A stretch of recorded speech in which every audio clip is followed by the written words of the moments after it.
Hi, everyone. Welcome to our December Wireside Chat. I am so pleased to be welcoming my guest, Alessandra DiFrancesco, also known as Alex. Alex is a multi-genre writer and transmasc person, goes by they, them, who is the author of Transmutation, All City, Psychopomps, and Breaking the Curse. Their work has appeared in the New York Times, the Washington Post, the Guardian, Electric Literature, LitHub, Tin House, Pacific Standard, Eater, Brevity Volume 1, Brooklyn, and more. They are the winner of an Ohio Arts Council Individual Excellence Award for 2022. Their novel, All City, was the first award finalist by a transgender author in over 80 years of the Ohio, that is a hard word, Ohioana. Ohioana, wow, Book Award. Sorry about that. They Okay. formerly served as an assistant editor for Sundress Publications in Tennessee and formerly edited LGBTQIA plus nonfiction for Jessica Kingsley Publishers. Alex lives in Philadelphia, where they work as a pastry sous chef, wow, an adjunct writing professor, and is the human companion of a middle-aged, ill-mannered Westie named Roxy Music, Dog of Doom, and a baby boy cat named Jackie. Alex has two forthcoming publications that look great. The Grief Shop and Other Stories from a Broken World is due for publication by Seven Stories Press this June. It follows a young woman as she navigates a world that's experienced a mass extinction event that has left the remaining humans completely emotionally numb. She works at speculative jobs, attends art openings, navigates an eccentric cast of characters, and tries to figure out what makes us human when that which makes us human has been taken from us. It's beginning to sound familiar in this AI age. And then Through the Boondocks and Back is currently under advanced contract with Northwestern University's tri-quarterly imprint to be published in spring 2027 pending peer review. It's an Odyssey retelling that follows a pregnant trans man in a no-abortion Ohio as he traverses Lake Erie on a jet ski, looking for the man who impregnated him in a one-night stand so he can get the money to New York City for an abortion. Wow, that is epic. So welcome, Alex. Hi. Thank you for having me. Oh yeah, absolutely. So one of the things that we do in these chats is just kind of get an idea of like your writer's journey. Like when did you know you wanted to be a writer? What were some of the early experiences that drew you to writing? Maybe some writers who inspired, influenced you. Just bring us up to speed. How'd you get here? Sure. I mean, I knew I wanted to be a writer since I was a very young child. I think like many writers, I had English teachers in high school who really encouraged me. Yeah, I got very serious about it. After high school, I took a few years off before I went back to college, and I decided that I was just going to read and write for those years. So I did that for a few years, and then I went back to school. I went to the New School in New York, um, and I studied creative writing there. And then I took some time off. I joined a writers group for many years, Also in New and York? also Was in that New also York. Yeah. also in New York? Yep. Yes. And that writers group was phenomenal. We met every week on Tuesday. We went to a BYOB restaurant in Brooklyn, and we workshopped two writers per week. I think there were 6 or 7 of us. So every 3 weeks we would workshop our own work. Um, That's and great. then, yeah, that was a really almost like a boot camp for writing for me. Right. I think that any writer who is serious about their craft should have a writers group. It's a perfect amount of positive peer pressure and motivation and just getting feedback on your work. So I always recommend that to writers. And then I went to grad school in Cleveland, Ohio. And while I was in grad school, I published All City, my first novel, which I had started working on in the writers group. I published a essay collection called Psychopomps. And then I started my ongoing, with All City, I started my ongoing relationship with my publisher, Seven Stories Press, who has Mhm. published all of my work since then. And yeah, I think that is the quick version. Okay. Well, one thing I want to ask you about is the writers group that you joined. Yeah. And I'm just curious, since I'm a New York, I'm from New York myself. Did that group have a name? I mean, this is No, I might know. we were just so a couple of the people in it had originally gone to the Gotham writers groups, and Yes. then they just decided to start their own writers group. Okay. And a friend was in it, and she invited me one night, and I came and checked it out, and I really loved it. And now one of the people who was kind of like the main organizer of that writers group has a writing kind of it's a series of writers groups, but it's also a bunch of other sort of things, classes and stuff like that, called Hmm. Prose Playground, Okay. which she started from being in the writers workshop and then kind of expanded it to a, I guess, almost like a mini kind of series of classes and workshops that she kind of bottom lines all of them. So Hmm. yeah, that still exists, and now it's called Prose Playground. But at the time, it was just a writer's workshop that we were Right. all in. I mean, it's interesting because, it's like you found your way into this writer's workshop really through serendipity. You happen to know somebody who invited you to come. What are some ways, though, that if people are listening to this and they think like, oh yeah, I would love to get involved in a writer's workshop, but I don't know where to start. I don't know where to look. So libraries often have them. I also think going to reading events is a great way to meet writers, and sometimes you just have to start your own. Sometimes you just pick out a couple of people you know and say, "Hey, let's meet, let's workshop each other's work, Hmm. and let's keep this going," you know? Yeah. Well, I mean, certainly, being in the MFA, you have a lot of opportunities to make connections with your peers, and we always encourage students to workshop outside of the classroom as well as inside it. So I, Yeah, I mean, it's a really great way to meet other writers, obviously. MFAs are the starting point for many great writers groups. yeah.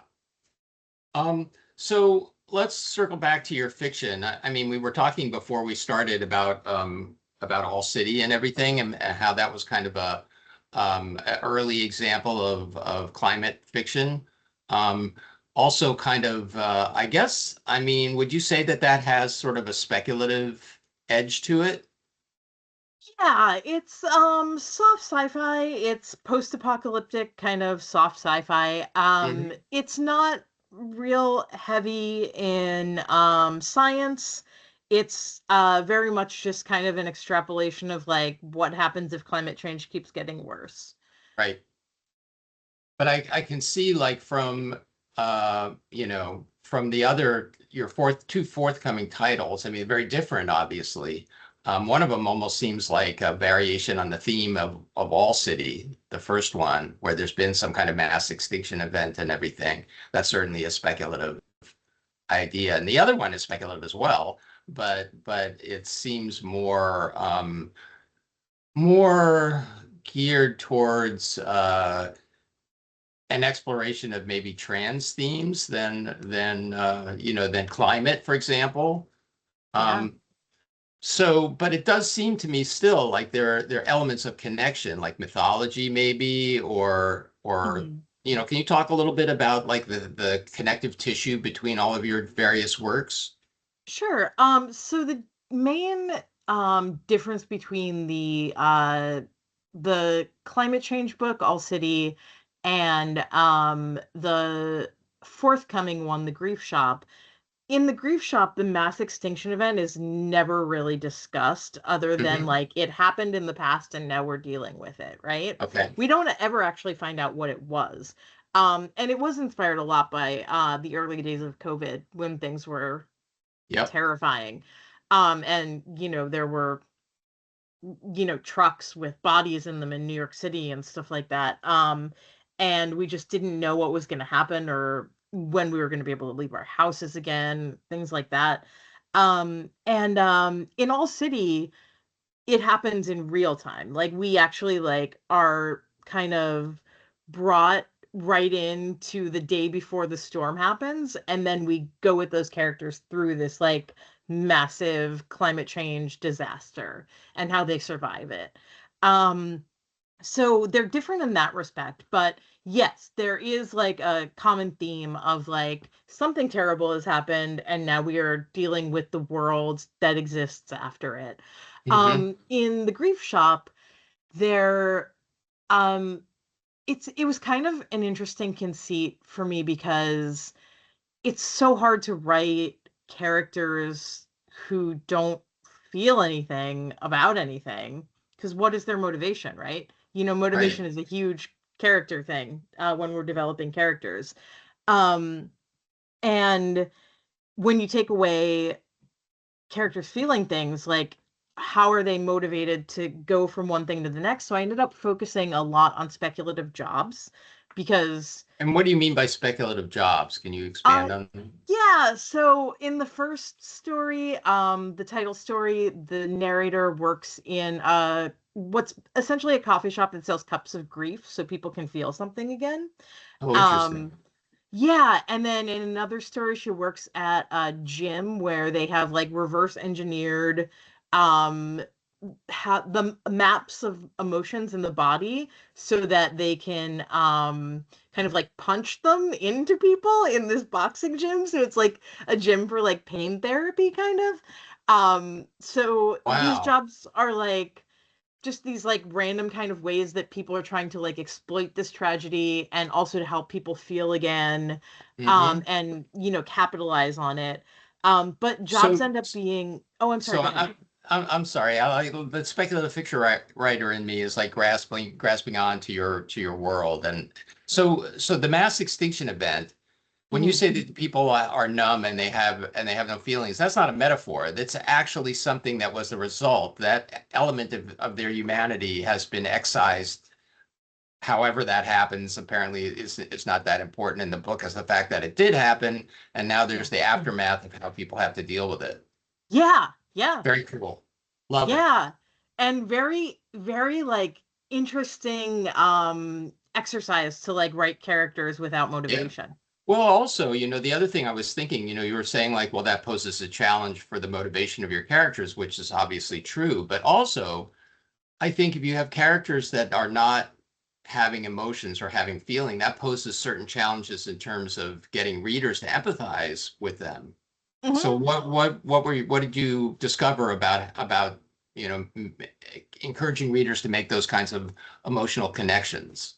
So a lot of the jobs that the main character Gemma ends up working are jobs that are kind of like exploiting this lack of feeling. So they're trying to make people feel again. So there are like little kind of feelings popping up here and there. Yeah. Um, but it's really like her navigating like this sort of bland world where feelings are there sometimes, but not really in such a way that like they're driving anything. Right. So she is navigating feelings, but they're not the motivating factor for any of the characters, other than like capitalism, like making how do we make money off of Yeah. people not feeling anymore. Right. And what about your how does your prose, like the quality of your prose, how does that engage with the lack of emotion in the surrounding, world? It's interesting. I actually wrote this, went back and revised this collection multiple times to sort of focus more on poetic language than Mm. on emotional language. Um, so if, I want things to like for the reader be a little faster than, obviously like the short sentences, the punchy kind of like prose writing. If I want things to like linger a bit, the longer sentences. So I did go in and really tinker with the quality of the writing because I didn't have any other things to like Yep. hang the Yep. reader's emotions on. So I had to Right. really, really focus in on that. Excuse me. Well, that's what I was suspecting Yeah. might be the case. Excuse me.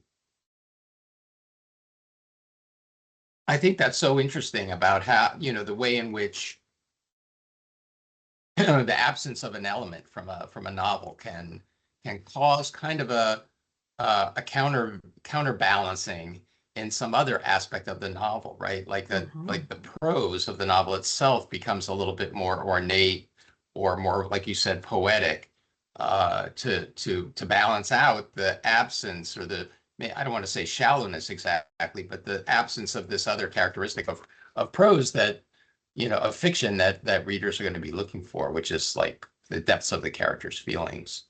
But I Yeah. also think about characters you know, like Data, for example, in The Next Generation, or Mr. Spock is another good example. The characters who don't have this emotional depth to them, but that doesn't stop readers from feeling quite attached to them.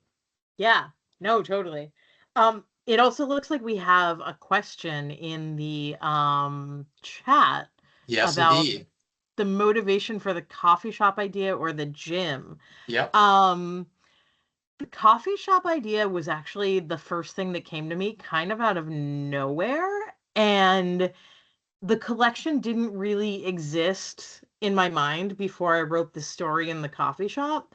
And then the more I kind of thought about this coffee shop where people went to like be served grief, the more I started thinking about like, well, how do I expand this world? So I couldn't even tell you where the coffee shop idea came from, just that it was there and that I wrote a story about it.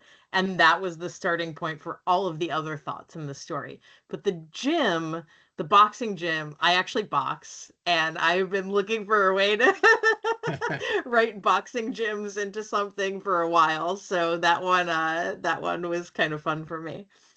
So this is a novel that's a collection of linked short stories. Mhm.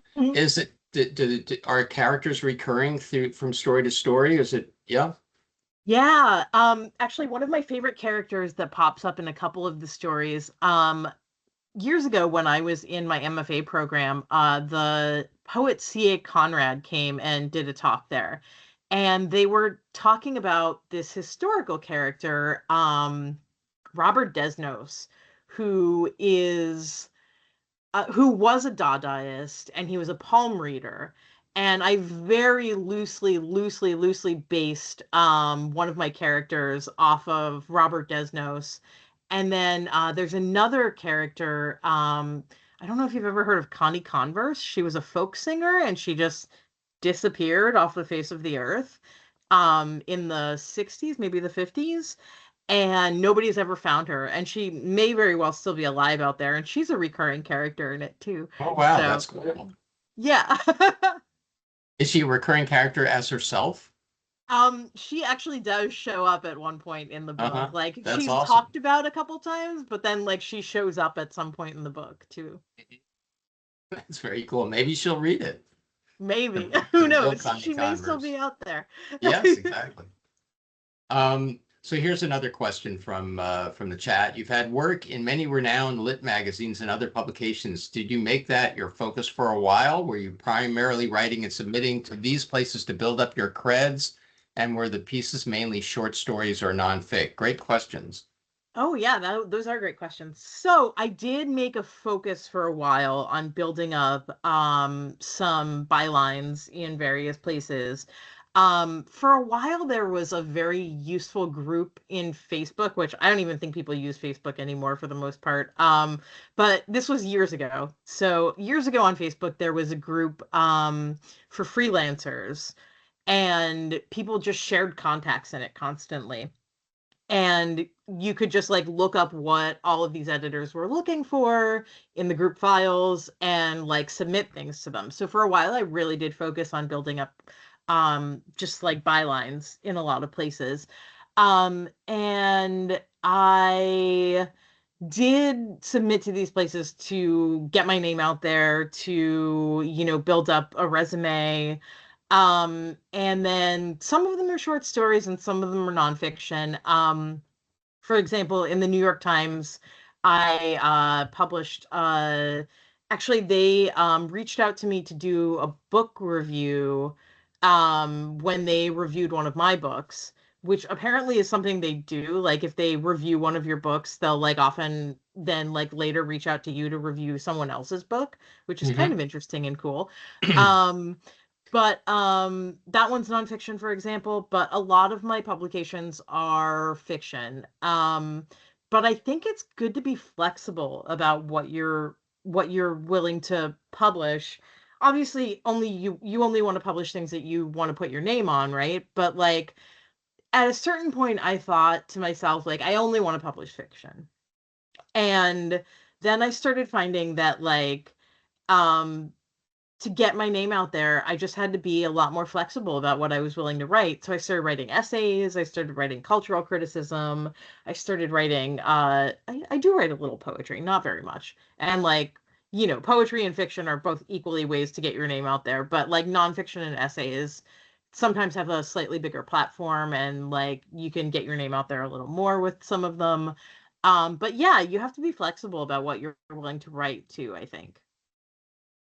Yeah, here's another sort of related question. I recently published my first novel back in 2023. Congratulations on that, called The Empath, but I've only Yeah. made a couple of sales. Do you have any sort of advice that could help me to get my novel out there? I've tried advertising, but I'm not sure what else to do. Okay. So that is a good question. Sheila, was that a self-published novel? It sounds like it was, but I don't want to assume. I'm definitely seems that. Anyway, I'm sorry. Go ahead and answer. so it is actually an important question to know whether it's self-published or not, because if it It is self-published. okay, so when you self-publish, I know less about self-publication because I do not have the skills to edit, design, market, all of the things that come with self-publication. So I know less about self-publication. Um, Part of the reason that I publish traditionally is because traditional publishers kind of take on all those tasks instead of you having to do them all yourself. Um, but in either case, marketing often falls very much on the author, whether you self-publish or publish with a traditional press. So some of the ways that you might want to get your name out there, trying to find places that do reviews, and oftentimes, like I was saying with the New York Times, they have people whose books they've reviewed review other people's books. So often like for book review outlets, people's friends are reviewing their books. So it like not all of them, not the New York Times. I didn't know the people that I was like reviewing there, but like for a lot of literature magazines and stuff like that, like I'm thinking off the top of my head, just like Heavy Feather Review, I know, is one that does book reviews. Chicago Review of Books, there's a review of books in many cities around the country. But a lot of times you just ask somebody who you kind of know a little, or maybe a friend of yours, if they're willing to write up a review and send it around. If they're willing to interview you for one of these magazines, like the Brumpus does interviews all the time. Um, and I know it's a lot easier to like get an interview placed in the Brumpus if you have somebody set up to interview you rather than expecting them to find someone to interview you. So, a lot of times it is really a matter of reaching out to your network and saying like, hey, I've got this book that I published. Does anybody want a review copy? Does anybody think they could write a fair review for, like not expecting like, oh, we're friends, so you're going to write a glowing review with like nothing negative to say, because a fair review is like something that all these places want, right? But reach out to your network. Say, can you write a review for me? Can you place an interview somewhere with me? Can you try to reach out to some of these places? So that's one way of getting your name out there and getting a little more attention to your book. And then also, I don't know if this is something that you would be interested in doing, but like I said, a lot of marketing falls on the author. So a lot of times people hire someone who knows more about marketing than they do. And that can also be a useful thing, but sometimes it doesn't get as much traction as the money that you spend on it. So you have to be really careful with your expectations on that. Does that answer your question? Yeah, and there's a comment in the chat that I think is really good too, so I'll read that. I've Okay. also self-published. Gothic horror is my genre. I've had a lot of success doing in-person events like markets, conventions, and more. I've used it to build my newsletter, practicing pitching my stories, and make connections within the author community. I mean, those are all great examples of the Yeah. sorts of marketing that you have to kind of take on for yourself. Yeah, and I think a really important thing that this comment talks about is making excuse me, making connections in the author community. Yeah. Um, Networking is huge. It's huge for anything. It's huge for any kind of job, but in the arts, it's especially important. So yeah, that's a really important point. Yeah. I mean, I know that, I so much of the freelance work that I did before I got this job, and even this job itself, really came about as a result of networking, and hardly even I didn't even really put myself out for a lot of the work. It just sort of came to me because of connections that I had. I'm sure the same is true for you. Yeah, I mean, it's it's hard to network sometimes, but if you think of it as like just making friends, then it's a lot easier, and not expecting things from people, but like make friends with people, be outgoing, and a lot of times like much later on, these people end up like coming back to you and saying, "Hey, I'm doing this thing and there's this opening and like Mhm. you'd be great for it." So I think it can be hard to look at like networking as like a job kind of thing, and easier to look at it as just like making connections and friendships. Yeah, I think that's exactly how to look at it, because I know, a lot of people, a lot of students, when they hear about, networking, they're a little turned off by it because they think like, well, I'm manipulating people, I'm using them for my own ends, I'm being fake, I'm being phony, but it really doesn't have to be that way, like you just said. No, not at all. I mean, I just enjoy talking to other writers. Yeah, And I think it's really nice to have other writers in my life, and I don't expect anything out of anybody, but things come along quite often, and when you make friends with people, obviously they, think of you when these opportunities open.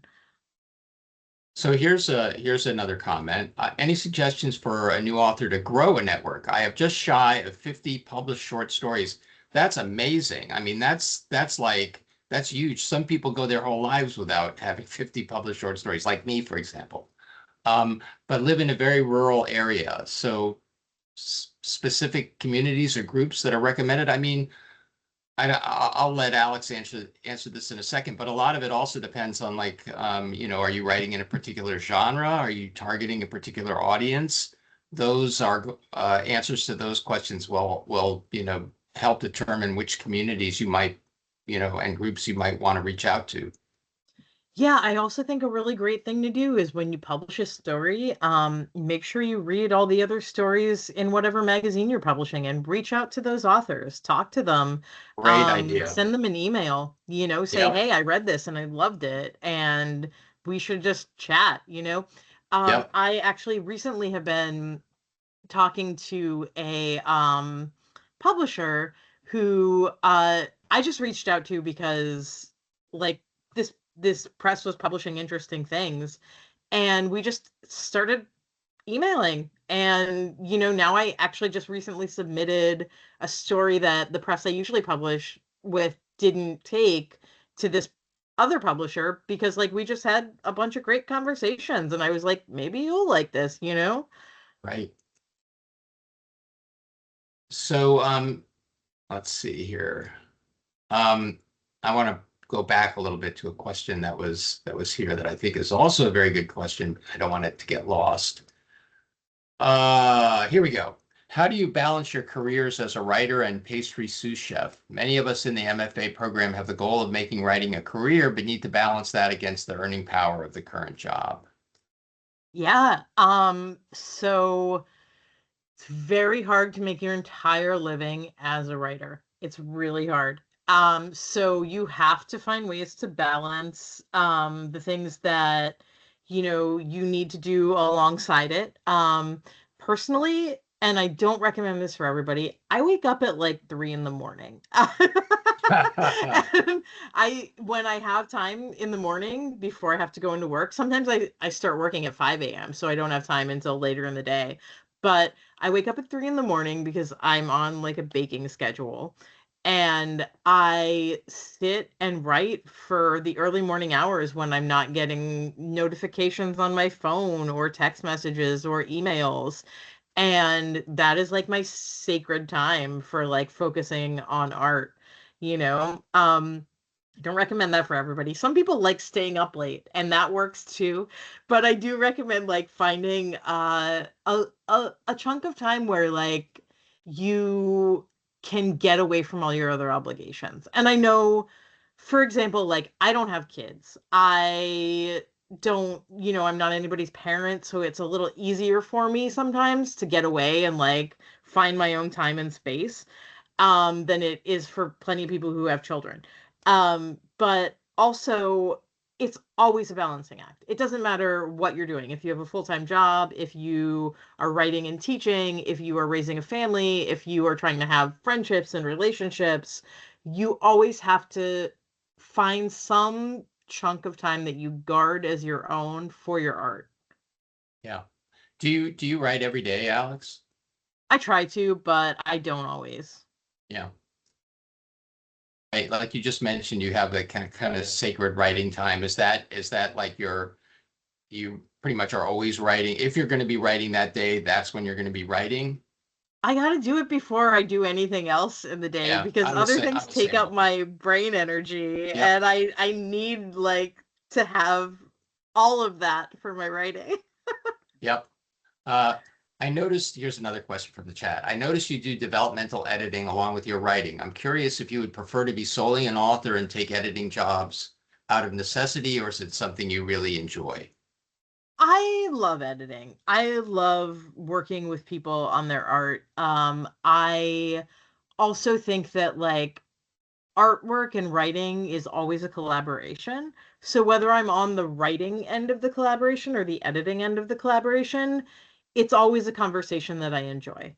So Hmm. I mean, there was a period of time when I like won an art grant and I just took like 3 months off and like did nothing but write. And I actually didn't love it because um I just found that like I'm so used to having a million things going on in my life that when all I was doing was writing, I was just like, I don't even know like what like else I'm supposed to be doing right now. And I feel like there's things I should be doing because I'm always doing other things, but like just focusing entirely on my writing for a few months wasn't as satisfying as I thought it was going to be. Right, So maybe right, I'm just used to a hectic life. right. Sometimes when your dreams come true, they're not quite what you expected. Okay, here's another question. Do you handwrite your novels or write on your computer? I started handwriting my novels because I find it easier to write so I don't have to worry about editing while getting all my thoughts out. Interesting. So I sometimes write short stories by hand. I've never written a novel by hand. I've written a novel on like an old school typewriter. Um, but I actually find that when I write by hand, I have like a more poetic style. Hmm. It just allows me to like have like a more tactile connection with like the words on the page. So no, I've never written a novel by hand, but I do really enjoy handwriting things, and I feel like the quality of my writing just is more sensory and poetic when I do write by hand. Hmm. That's interesting because like you were talking about, adopting like a more poetic style for the novel with the emotional absence of emotions from your characters' lives. That might have been a time in which you could have composed some of the novel on your computer, but some of it by hand. That would be I wish I interesting. thought of it then. Yeah. Yeah, yeah. I Oh, probably would next have had time. to do 5 edits on it. Um, all right, and here's another question. Let me see if I can find it here. I don't want to miss this. All right, here's a question. I'm under 18 and got my GED so I could go to college early. I've entered a few poems, short stories into newspapers and such, and tried to get things out there on Facebook. I live in a very rural area of Vermont as well, so no big cities nearby. What things can I do to get my work out there so I can start monetizing my writing as soon as I can, even though I'm much younger than my peers? Interesting question. Yeah, So I would say in this particular situation that worrying about monetizing your writing should not be your focus. Worrying about your craft and getting it to the point where you're really, really proud of what you're doing and really like confident in what you're doing and just like focusing on that should be the thing you worry about before you worry about money. 100% Um, agree with you. yeah. Yep. Yeah, you're under 18 and you have a lot of time ahead of you that you shouldn't be in a hurry. Believe me, you've got all the time in the world, more time than you think. Um, I think a lot of times I know I was this way when I was a young writer. I was incredibly impatient. I wanted success yesterday. And I felt like, I remember being in my 20s and thinking like, well, it's over for me. I haven't published a novel yet, and all of my heroes had published when they were like 18 or 19 years old or something like that, which is ridiculous. Those people exist, but that you can't measure yourself against them, and really you can't measure yourself against anybody. You have to progress at your own pace. So I think Alex has given some awesome advice there. I also just want to say that we were talking before the chat started that I published my undergrad thesis many years ago, and it's been out of print for many years, and it's not even under the name that I use now because I changed my name when I transitioned.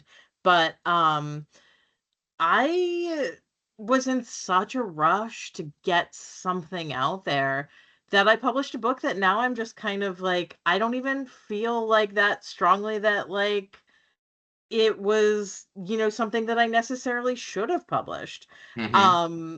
Yeah, so take your time, um, focus on the art and loving the art and making the best art you can, and the things will come. You don't have to worry just yet about making money and making a name for yourself. You have time, I promise. Yep. Um, let's see, a lot of great questions here. Can you speak a little bit about outlining versus seat of the pants writing? Which are you? Do you prefer to outline your work? Sometimes, so sometimes I do things to keep me on track, but I wouldn't necessarily call them outlines. So for example, I will like draw maps maybe or like create timelines of like historical events versus like personal events in like the lives of the characters. And I do like kind of like brainstorming sort of things like and like mind mapping kind of stuff, but I don't really outline. Hmm. Um, so I don't know that I'm the best person to answer questions about outlining. But I'm also not like a seat of the pants writer. Like I have to like have everything kind of like mapped out in some way. I just think I do it I think I'm kind of in between those two extremes personally. I think a lot of writers are though. Yeah. And sometimes it can change from book to book or story to story, I think, as well. Here's another question. Um, Advice for finding an editor or an agent. So much like my writers group where like a friend invited me, I found my agent because a friend was like, "Hey, I have this great agent and she likes the kind of stuff that you write. So I'll just put you in touch." And then she ended up being my agent.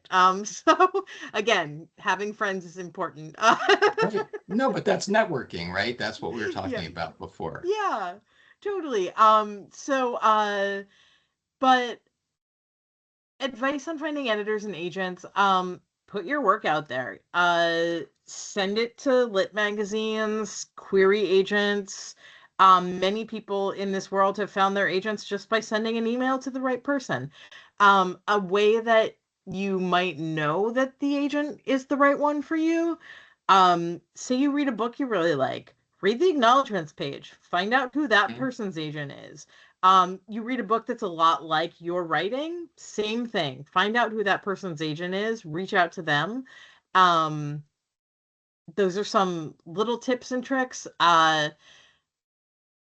It's a long road often to getting an agent and an editor at a press that are really interested in your work. With the press that I work with, that publishes my work, I interned for them when I was just out of undergrad. And then it must have been almost like 8 years later, I had a book that I thought would really fit in their publishing program. So I emailed the publisher and said, "Hey, do you want to take a look at this?" Which is kind of like a cheeky move to be an intern and then be like, "Hey, I wrote a book you should publish."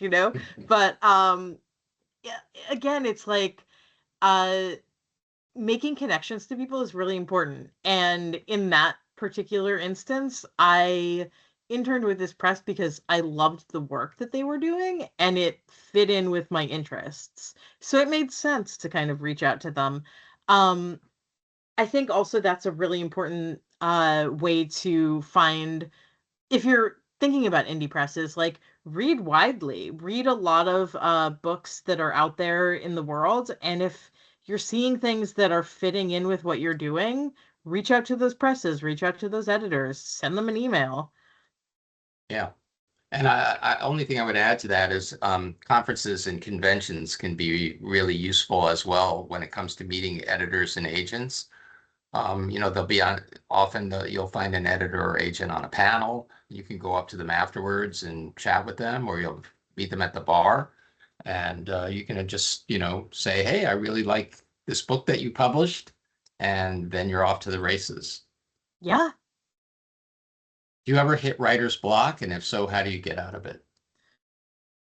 I don't want to sound like, I never struggle with writing, but I write through pretty much anything. Writer's block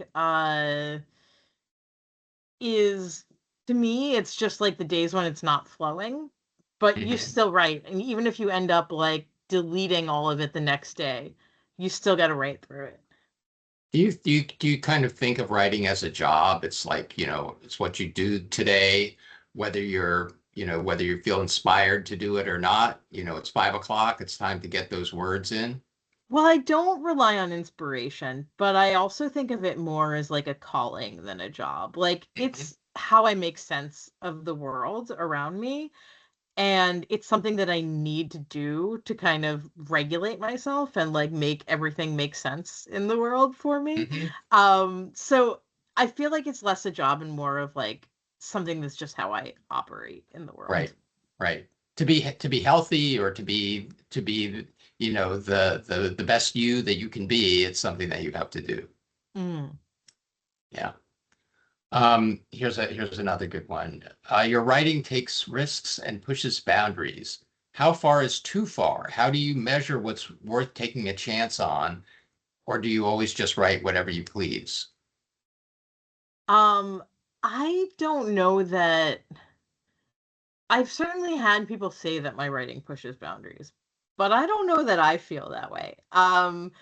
I just am writing from my experience and my life and my thoughts and my creativity. And for a lot of people that seems like pushing boundaries, but I think like part of that is just that like part of it is that like I have a minority experience as a human being. Like I'm transgender, and I think that some people read my work and think like I'm pushing boundaries with that. I'm just existing, like I'm just Mhm. being who I am, you know? And I don't really consider myself like a boundary pushing writer. Um I do some experimental stuff, but most of it's not published, to be honest with you.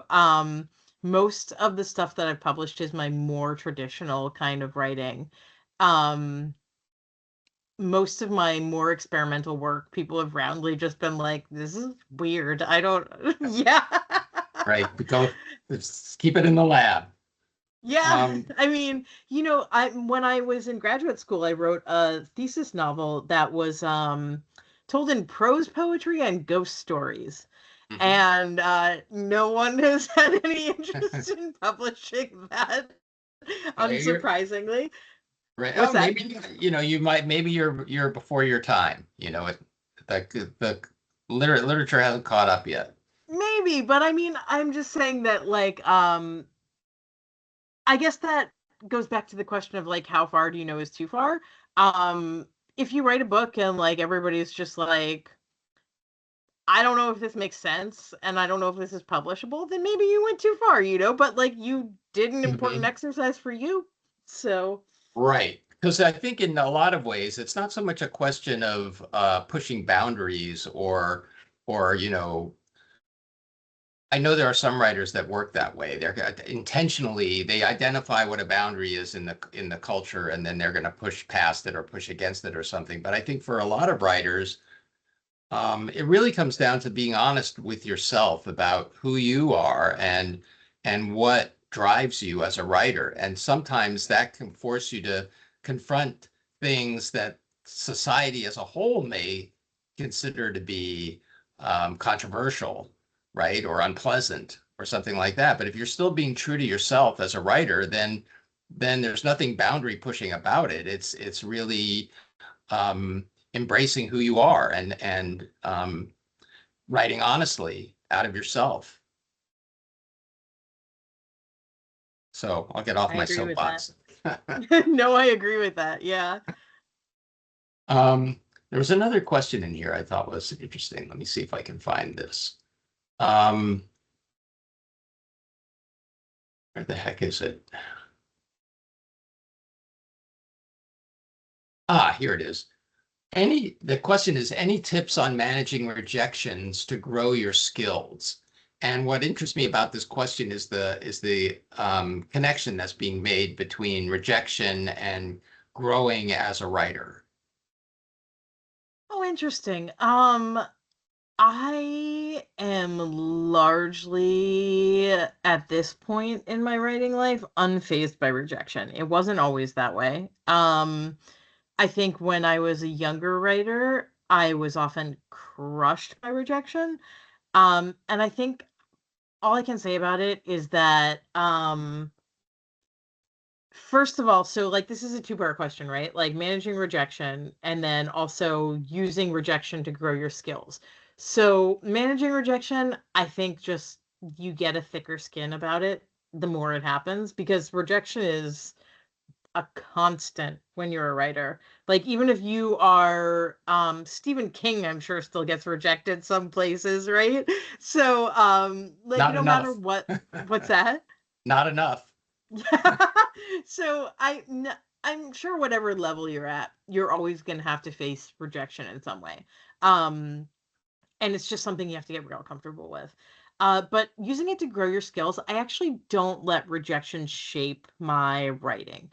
Um, I usually have a very clear vision of what I want a piece to be, and if somebody else doesn't see it, then I've been known to have people reach out to me to like submit to anthologies and stuff like that, and they don't have the same vision for my work that I have, and I'm just like, I need to withdraw from this because like this piece to me is a different thing than it is to you, and if I let you write it, then it's not my story anymore, Because they would right? be wanting to edit it in certain ways or take it in a different direction yeah.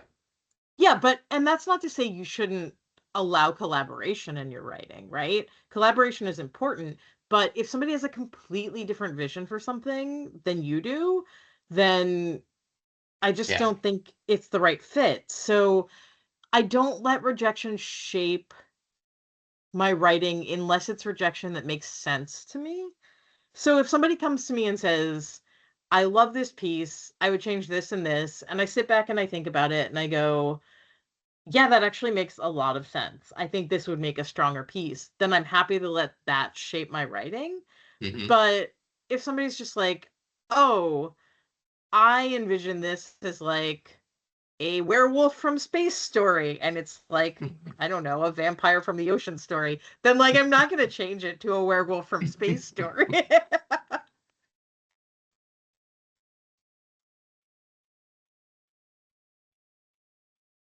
All right, I'm continuing to scour the chat here for questions, and please feel free to. We still have plenty of time, so throw your questions in.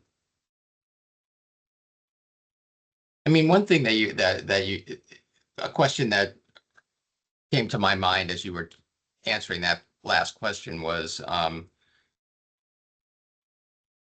the business of collaborating with an editor. And you've collaborated with an editor as a writer, but you've also been an editor who's collaborating with other writers. How do you find that as a writer, how do you know that you're in good hands? How do you know that you're safe with it, with this editor, and can trust what they have to say about your work?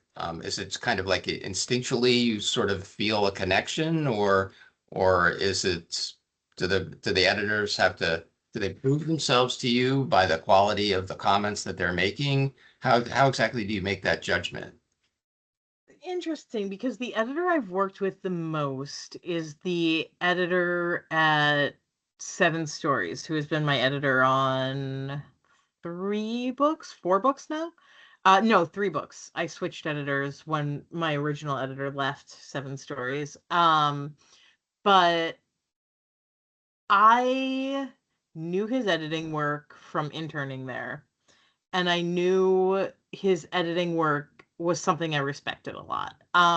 He was like Octavia Butler's editor at one point, and Oh, I'm just wow. like, geez, all right, okay, like if you are a great enough editor to be working with Octavia Butler, I think that I should respect that, right? So I mean, there's partly that, right? Like great credentials for the editor that I work with. But also just like he gets what I'm going for 90% of the time. Yeah. And he has his critiques and he has his edits.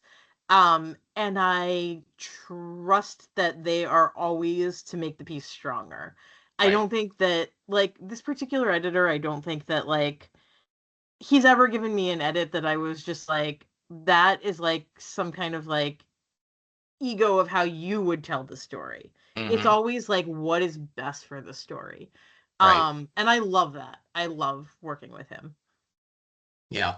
I mean, I think a lot of times writers, I know a lot of our students, um, consider editing as being something that they might want to do in the future to supplement their writing or just because they like it. Um, but it is kind of a little bit of a mental trick, I think, to get yourself out of a writer space and into an editor space where you're definitely putting your ego aside and just thinking about how to serve the story. So what are your tricks for doing that when you're stepping into the editor role? Um, you know, so it's different in different situations. If I'm reading a short story, I'll try to read it like a couple times.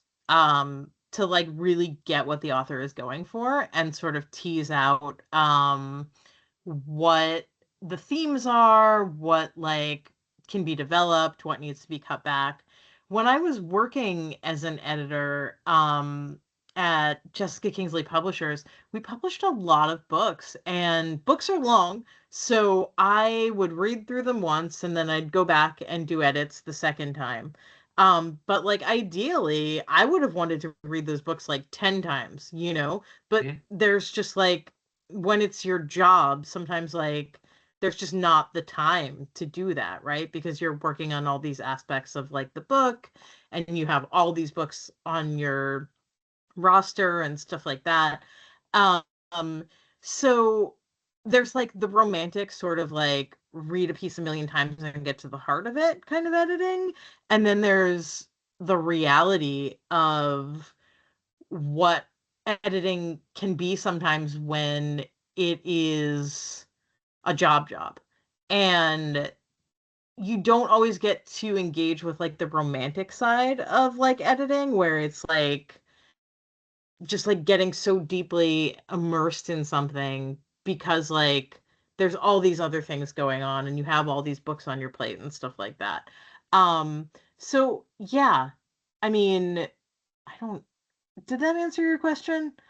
Yeah, I think that's a good answer. And I mean, I can relate to that because there have definitely been times in my work as an editor where I'll read a novel and I'll think, well, this is just that this has so much incredible potential to it. If I could devote myself, if I could spend 6 months working on this novel with the writer, we would have something amazing. But I don't have 6 months. You know what I mean? Because Right, I'm writing my own novel in my spare time. And those are the kind of right. trade-offs that you have to make. And that's also an important thing that's happening more and more in the publishing industry, which is where editors have so many books on their plates Yes. that they want the book to come to them almost like perfect, you Well, know? and yeah, and more you find agents are doing that kind of work that editors used to do. So your agent will, give you feedback on your novel and you'll be working to like get it into shape just to submit to the editor. And Yeah, then with that understanding that the editor just doesn't have that time anymore. yeah, it's Yeah, true. that's been a big change in the publishing world, I would say, definitely. Yeah, it's another reason I feel really grateful to be publishing with the publisher I work with. Because my editor, like, I think we spent like 6 months on the grief shop, like just going back and forth on it. Yeah. And that is rare. I feel like I feel very lucky that I have an editor like that. Well, I mean, that's one of the benefits of a small press like, like the one that you're associated with. I think, that they can, if they're in that, kind of like Goldilocks zone, they can spend that time with the book and with a writer. That really is a wonderful gift. So we are drawing to the end of our night. I have a great question in here from Dow to end it, which is, what is the right amount of cinnamon to add to a bear claw? I have never made a bear claw. Oh my gosh. I have never made a bear claw. You found the hole in my pastry program. What about pie crust? What about pie crust? I don't put cinnamon in pie crust, but I learned a really interesting way of making pie crust recently, which was basically getting like frozen pieces of butter and putting them flat on a surface with the flour and then rolling them out like the pieces of butter so that you're getting long flat frozen pieces of butter mixed in with your flour and it makes a flakier crust. Oh wow. Because the flaky crust, I mean, that's very hard to achieve. All right. So Dow, I want you to put this to the test and report back to us how it goes. And with that, I'm going to thank our guest for this wonderful chat. I sometimes I feel like these things go by in the blink of an eye, and this was certainly one of them. Great conversation, and thank you so much for sharing your wisdom and experience. Really Thank you for excited having about me. oh yeah, very excited about your upcoming works, especially the one coming out in June. And hopefully we can touch base again as that gets closer to publication and everything. Okay, thank you so much, Paul, and thank you all for being here. And yeah, this has been lovely. All right. Good night, everybody. Thank you.